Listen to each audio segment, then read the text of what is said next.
السلام علیکم ورحمۃ اللہ وبرکاتہ۔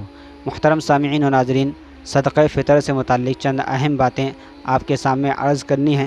سب سے پہلی بات تو یہ صدقہ فطر کس کو کہتے ہیں، دوسری بات یہ کہ صدقہ فطر کیوں واجب کیا گیا، تیسری بات یہ کہ صدقہ فطر سے متعلق اللہ کے نبی صلی اللہ علیہ وسلم کا فرمان کیا ہے، اور چوتھی بات یہ کہ صدقہ فطر کن لوگوں پر واجب ہے۔ ان چار باتوں پر آج کی اس مختصر کلپ کے اندر روشنی ڈالی جائے گی۔ اس کے علاوہ اور جو مسائل ہیں ان کو اگلی قسط میں انشاءاللہ بیان کیا جائے گا۔ پہلی بات یہ کہ صدقہ فطر کس کو کہتے ہیں۔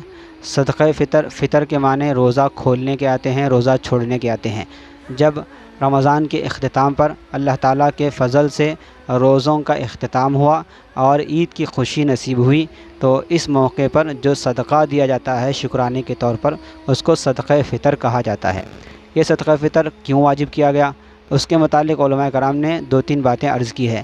پہلی بات تو یہ کہ صدقہ فطر اس لیے واجب کیا گیا ہے کہ ہمارے رمضان کے روزوں میں ہم سے جو بےہودہ اور لغو کام ہو جاتے ہیں یا لغو باتیں ہو جاتی ہے، تو ان کی تلافی میں اللہ تعالیٰ نے رمضان کے آخر میں صدقہ فطر کو واجب قرار دیا ہے۔ اور صدقہ فطر کے واجب ہونے کی دوسری وجہ یہ بتائی گئی کہ جس طرح سے عید کے موقع پر تمام مسلمان اچھے سے اچھا لباس پہن کر عید گاہ کی طرف جاتے ہیں اور اپنے گھر میں اچھی سے اچھی چیزیں پکانے کا اور بنانے کا اہتمام کرتے ہیں، بالکل اسی طرح سے وہ غریب مسلمان بھی تمام مسلمانوں کے برابر شریک ہو جائیں کہ جن کے پاس نہ پہننے کے لیے کچھ ہے اور نہ پکانے کے لیے کچھ ہے، تو وہ بھی ہمارے ساتھ عید میں برابر کے شریک رہیں۔ اس کے لیے اللہ تعالیٰ نے صدقہ فطر کو واجب قرار دیا اور اس کو عید سے پہلے ادا کرنے کا حکم دیا گیا ہے، تاکہ غریب بھی تمام مسلمانوں کے ساتھ پوری خوشی کے ساتھ اور پورے اہتمام کے ساتھ مسلمانوں کے ساتھ شریک ہو جائے۔ اس کے لیے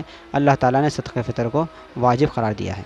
صدقہ فطر سے متعلق مشکوٰۃ شریف کی حدیث نمبر 312 میں یہ مذکور ہے، فرض رسول اللہ صلی اللہ علیہ وسلم زکوٰۃ الفطر صاعا من تمر او صاعا من شعیر علی العبد والحر والذکر والانثى والصغیر والکبیر من المسلمین امر بها ان تؤدى قبل خروج الناس الى الصلاة۔ یعنی رسول اللہ صلی اللہ علیہ وسلم نے صدقہ فطر کو واجب قرار دیا ہے کھجور کا 1 صاع یا جو کا 1 صاع ہر مسلمان غلام، آزاد، مرد، عورت، چھوٹے اور بڑے پر۔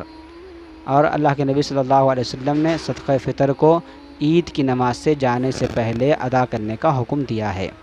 اس کے بعد ہم جانتے ہیں کہ صدقہ فطر کن لوگوں پر فرض ہے۔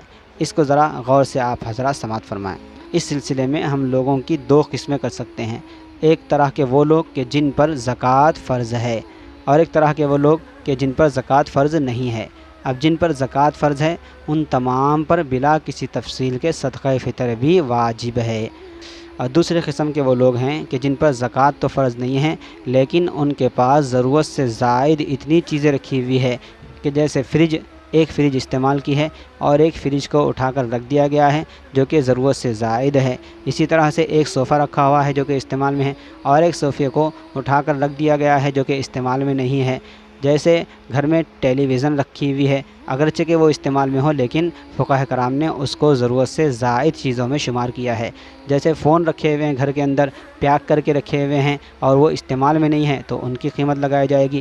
اسی طرح سے کپڑے ہیں کہ جن کو انسان پہن ہی نہیں رہا ہے، اس کو الماری میں رکھ دیا گیا ہے، وہ استعمال میں وہ چیزیں نہیں ہیں، تو جتنی چیزیں استعمال میں نہیں ہیں گھر کی، ان ساری چیزوں کا حساب لگایا جائے گا۔ اگر ان کی قیمت 52.5 تولے چاندی، جو کہ آج کے حساب سے 24,675 روپے کو پہنچتی ہے، اگر یہ ساری چیزیں اس قیمت کی ہیں تو پھر ایسے شخص پر زکوٰۃ تو فرض نہیں ہے، سونا چاندی اور مال تجارت کے نہ ہونے کی وجہ سے، لیکن صدقہ فطر تو واجب ہوگا۔ بہرحال ان 2 قسم کے لوگوں کو صدقہ فطر ادا کرنا ہے۔ تیسری قسم کے جو لوگ ہیں کہ جن کے پاس اتنی بھی گنجائش نہیں ہے، جن کے پاس ضرورت سے زائد کوئی چیزیں رکھی ہوئی نہیں ہیں، تو یہ ایسے لوگ فقراء اور محتاج اور مسکینوں میں آتے ہیں، ان کے لیے صدقہ فطر کے لینے کی اجازت ہے۔